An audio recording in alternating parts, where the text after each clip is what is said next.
Hi friends, welcome to interesting facts. ఈరోజు మనం తెలుసుకోబోతున్నది రెండవ శక్తిపీఠమైన కంచి కామాక్షి దేవి గురించి. కామాక్షి అమ్మవారి దేవాలయం అనేది కామాక్షి దేవతకి అంకితం చేయబడిన ఒక పురాతన హిందూ దేవాలయం. ఇది శక్తి మతంలో ఆదిశక్తి అత్యున్నత అంశాలలో ఒకటి. ఇది భారతదేశంలోని చెన్నైకి సమీపంలో ఉన్న చారిత్రక నగరం కాంచీపురంలో ఉంది.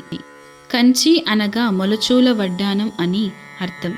ఈ ఆలయాన్ని కాంచీపురం రాజధానిగా పరిపాలించిన పల్లవ రాజులు కట్టించి ఉండవచ్చు. వారి రాజధాని అదే నగరంలో ఉంది. ఆలయం మదురైలోని మీనాక్షి ఆలయం, తిరుచిరాపల్లి సమీపంలోని తిరువానై కావల్లోని అఖిలాండేశ్వరి ఆలయంతో పాటు తమిళనాడు రాష్ట్రంలోని అమ్మవారి ఆరాధనకు ముఖ్యమైన దేవాలయాలు. పద్మాసనంలో కూర్చున్న అమ్మవారి ఆలయాన్ని ఒకప్పుడు లలితా కామకోట నాయకి క్షేత్రంగా పిలిచేవారు.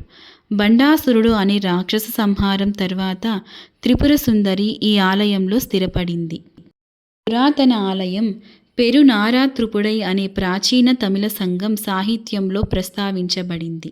ఇది సంగం యుగంలో కాంచీపురం రాజధాని నగరంగా మొత్తం తొండై మండలాన్ని పాలించిన ప్రఖ్యాత సంగం యుగం రాజు తొండైమాన్ ఇలంతిరయ్యాన్ను ప్రశంసించింది. బంగారు కామాక్షి కుడి చేతిలో చిలుకను అలంకరించిన 2 చేతులతో అసలు బంగారు విగ్రహం కనిపించింది. దీనిని దండయాత్ర శిథిలాలు నివారించడానికి బంగారు కామాక్షిని ప్రస్తుత పంచలోహ విగ్రహంతో మార్చారు. ఇప్పుడు బంగారు దేవత తంజావూర్లోని పశ్చిమ మాసి వీధిలో శ్యామాశాస్త్రి ఆధ్వర్యంలో ప్రత్యేక మందిరంతో నివసిస్తుంది.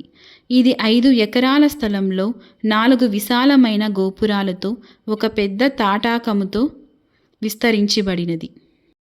ఈ దేవాలయం సమీపాన వరాహ రూపమైన మహావిష్ణు దేవాలయం ఉండేది.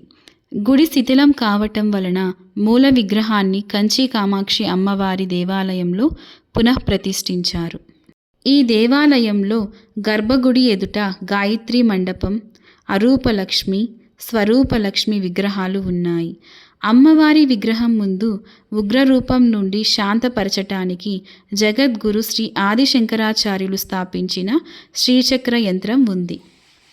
కామాక్షి ఆలయానికి శ్రీ కంచి కామకోటి పీఠం, దాని తరువాత వచ్చిన శంకరాచార్యులతో దగ్గరి సంబంధం ఉంది. ఈ ఆలయంలో ఆది శంకరాచార్యులు జీవితం చరిత్ర గ్యాలరీ ఉంది.